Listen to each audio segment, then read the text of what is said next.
জানো তো অনেকদিন পর আবার ব্লগে সবার আমাকে মনে আছে তো আগে বলো তো। আছি এখন মাঝেরহাট স্টেশনে যাবো চিড়িয়াখানা, অবশ্যই বুঝতেই পেরেছো কারণ মধ্যবিত্তদের শীতকাল পড়া মানে চিড়িয়াখানার একটা আলাদা ইচ্ছা থাকে। তো এন্ট্রি ফি এখানে নিয়েছে 50 টাকা। আমরা প্রথমে ঢুকে গেলাম, তো এখানে টিকিট কাটতে হয়েছে 50 টাকা করে মাথা পিছু।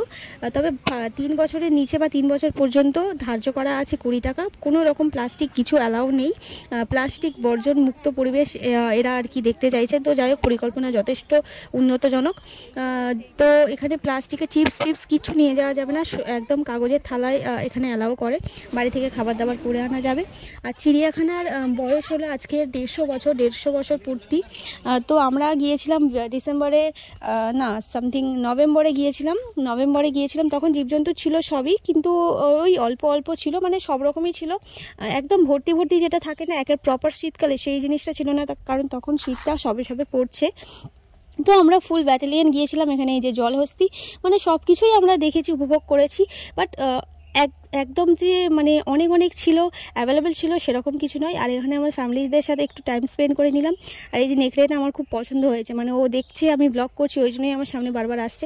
তো যাই হোক এখানে হচ্ছে আজ 3টে পরোটা, আনলিমিটেড তরকারি, একটা সিদ্ধ ডিমটা বাড়িতে থেকে গেছে। যাই হোক পেঁয়াজ কাঁচা লঙ্কা সবই আছে। 30 টাকা, যাতে ট্রেনের টিকিটও হয় না, কিন্তু আমরা 30 টাকার কমেই এসেছি। তো যাই হোক বজবজ থেকে এসেছি, সেই জন্য বজবজ থেকে মাঝেরহাট 30 টাকা লাগেনি।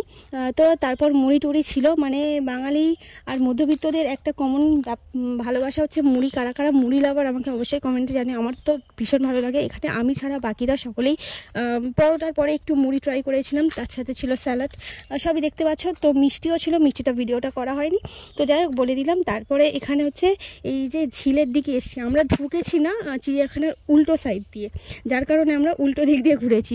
তো যাই হোক পুরো ঝিলটা বা বিল যাই হোক একটা হবে মোটামুটি, আমি জানি না কি, ভীষণ সুন্দর, অনেকটা বড়।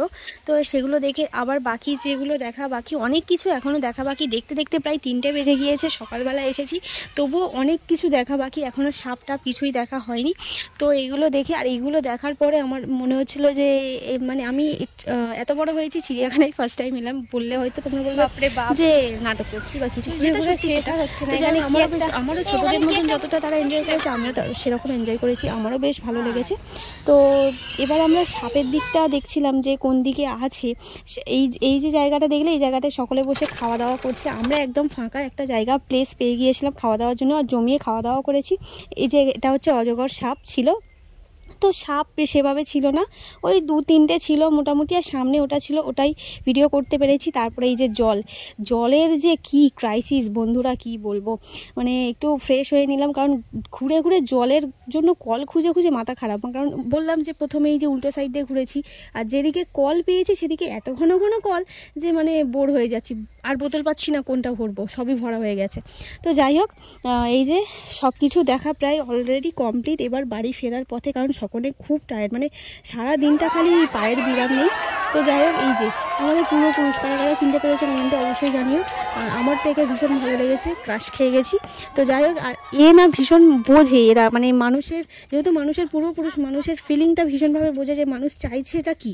মানুষ যেহেতু ওদেরকে দেখতে চাইছে, ওদের মানে একটু মানে ওদের একটু অ্যাটেনশন চাইছে, ওরা সেটাকে ফুলফিল করার চেষ্টা করেছে যতটা পেরেছে আর কি। ওরাও তো দেখাতে দেখাতে ক্লান্ত, প্রত্যেক দিনের একই জিনিস। তো যাই হোক এখানে হচ্ছে ভাল্লুক, ওখানে অনেক কিছুই ছিল। তারপর লাস্টে একটু কুলফি খেলাম, 2-in-1 টেস্ট ছিল। তো যাই হোক এটা এখনও পর্যন্ত চিড়িয়াখানায় যাওনি, ভাবছো যাবো কি যাবো না, প্লিজ ঘুরে আসো।